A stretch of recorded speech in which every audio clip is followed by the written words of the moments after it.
Le Best Western à Clisson, avec ses 43 chambres, offre la garantie de confort et de service d'un 3 étoiles depuis son ouverture en juin 2010.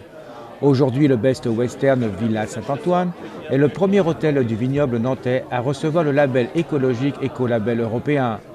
Pour ce fait, l'hôtel a répondu à 39 critères obligatoires. On l'avait conçu dès le départ dans une idée de dire il faut que cet hôtel consomme peu, soit peu gourmand en énergie. Et aujourd'hui, c'est la concrétisation de nos efforts, puisqu'on avait, vous voyez, par exemple, vous avez l'éclairage à LED, bon, il est éteint, mais toutes les petites ampoules, c'est des LED, c'est pas de l'éclairage classique. Bon, on fait attention à l'eau qu'on consomme, on fait attention à notre chauffage, à la ventilation double flux. Donc voilà, je suis très heureux de vous accueillir et je passe tout de suite la parole à Céline, notre directrice, qui a beaucoup œuvré pour ça. L'obtention de l'écolabel européen en fait, concrétise aujourd'hui notre démarche citoyenne en faveur d'un tourisme responsable, un tourisme durable. Notre établissement devient aujourd'hui le premier hôtel écolabellisé du vignoble de Nantes et contribue aussi à valoriser l'image touristique de la nouvelle identité de notre territoire. Best Western, aujourd'hui, sur 315 hôtels adhérents de la coopérative, nous en sommes à une quarantaine d'hôteliers écolabellisés. Et nous avons un objectif à fin 2014 d'atteindre un tiers du réseau. Si cette démarche est poussée autant par la direction, je pense que c'est simplement parce qu'elle correspond à nos valeurs aussi. Donc que ce soit pour Best Western ou pour l'écolabel européen, on se retrouve sur des thèmes communs qui sont le partage, la responsabilité, l'équité, l'ancrage territorial dont Céline vous a parlé avec le vignoble de Nantes et la mise en avant des produits locaux qui sont nombreux et de qualité dans cette région. Qu'est-ce que l'écolabel européen? On demande, par exemple, sur l'eau, d'avoir des débits moyens, un débit moyen au niveau de l'établissement à 9 litres par minute, en critère obligatoire.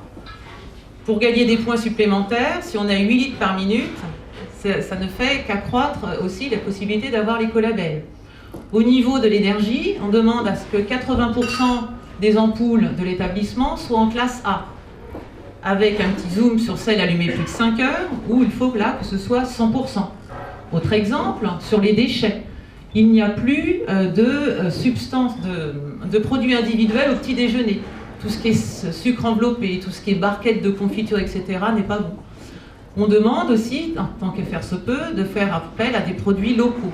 Cet écolabel, quand même, n'est pas attribué comme ça par un coup de téléphone, par une autodéclaration, ce qui pourrait être possible.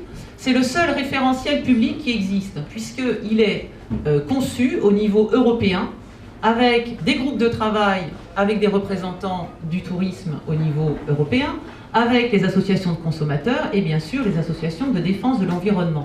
Donc c'est une vraie décision collégiale, c'est pas nous, AFNOR, dans notre petit coin, qui avons établi ce référentiel. D'où sa force, puisqu'il est reconnu dans les 27 pays de l'Union européenne.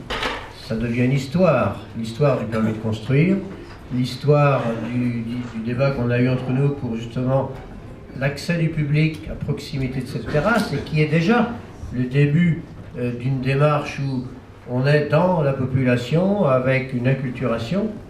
Et puis on avait évoqué, mais vous n'avez pas réussi, mais peut-être qu'un jour, une turbine, production d'électricité. On l'a évoqué trop tard, hein. Mais pourquoi pas. Donc, je trouve que le développement de cet hôtel, eh bien, il est passé sans faute. Il y a eu les balbutiements du début, vous avez su les corriger. Aujourd'hui, les échos que j'ai sont tous positifs. Concrètement, en ce qui concerne la mise en application, c'est-à-dire, on a vu les flux, les reflux de cette chaîne, il y a la redevance incitative qui se met en place sur le territoire pour faire en sorte qu'il y ait effectivement un élan de tous les citoyens d'aller vers quelque chose et de faire chacun à quelque niveau que ce soit, au niveau de l'achat, au niveau du tri, au niveau du compostage, au niveau de la réduction de ces déchets, et bien d'appartenir à cette grande famille qui aujourd'hui peut apporter une réponse aux inquiétudes qu'on peut avoir sur la planète. Et je pense que là, vous donnez un bel exemple, un bel élan de départ, et on peut qu'inciter à toutes nos populations à imaginer ce que ça peut être que de faire les choses dans le bon sens. Vous rentrez totalement dans les trois piliers de nos politiques publiques départementales. Alors les trois piliers, l'économie, le social et l'environnement. Bon.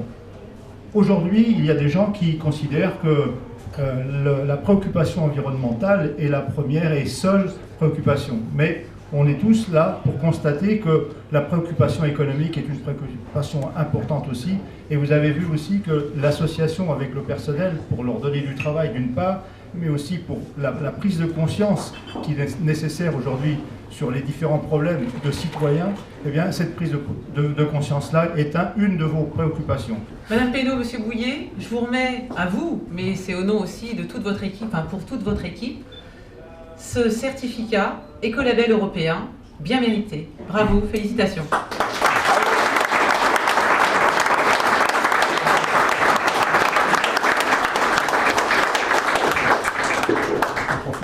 Vous avez bien raison.